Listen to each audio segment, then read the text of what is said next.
the sidewalk, the tilts and burps and the blistered tiles, and got into his car and drove off.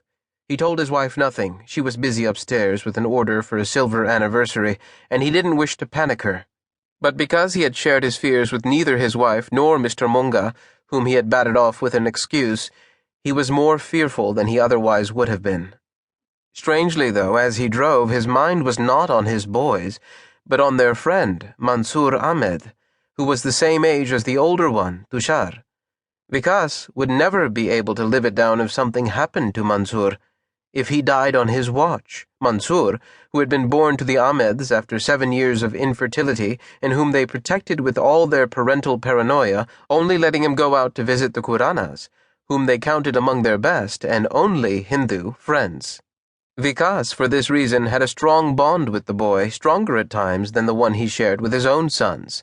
He relished Mansoor's intelligence and sensitivity, found him more receptive to the arts and to listening, and always used him as a cudgel with which to shame his sons.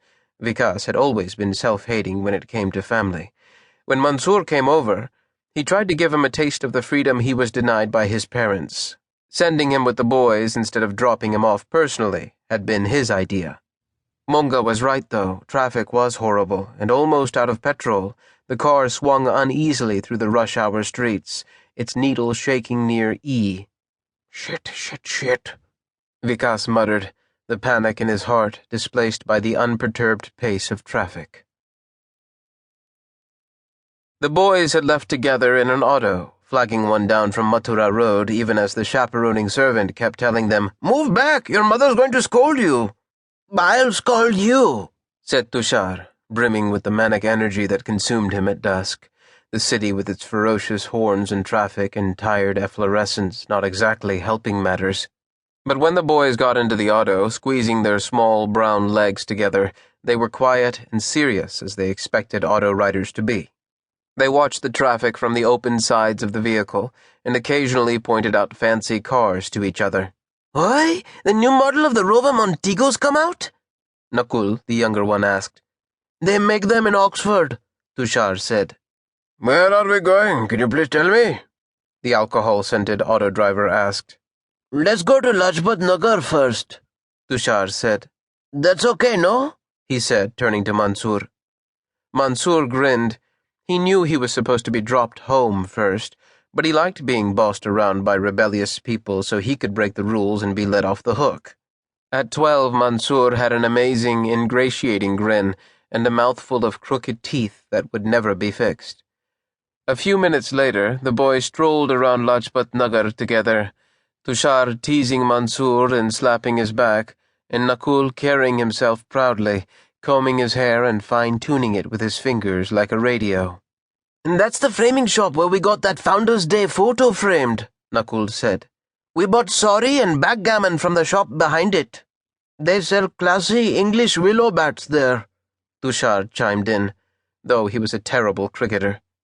Mansoor, unused to being out on his own, took in the sights and sounds. The crowds consisted of a particular kind of Delhiite Mansoor recognized immediately. This sort of Delhiite was slightly malnourished, wore shiny polyester clothes, grew a black mustache, had a fondness for stud earrings, kept his pants hitched too high, let his fingers roam his nose, used slightly loose, lackadaisical hand gestures, and had a cynical, dumb face that could never seem grave. The women looked the same, but with lighter mustaches and cheap floral saris. "Where are we going?" Mansoor was asking, when an explosion ripped his sentence in two and stuffed half of it back in his mouth. Later, everyone reported seeing a gushing white star, and there was a long silence before the screams started, as if, even in pain, people watched each other first to see how to act. When Mansoor woke up, the market was burning. People lay in positions of repose.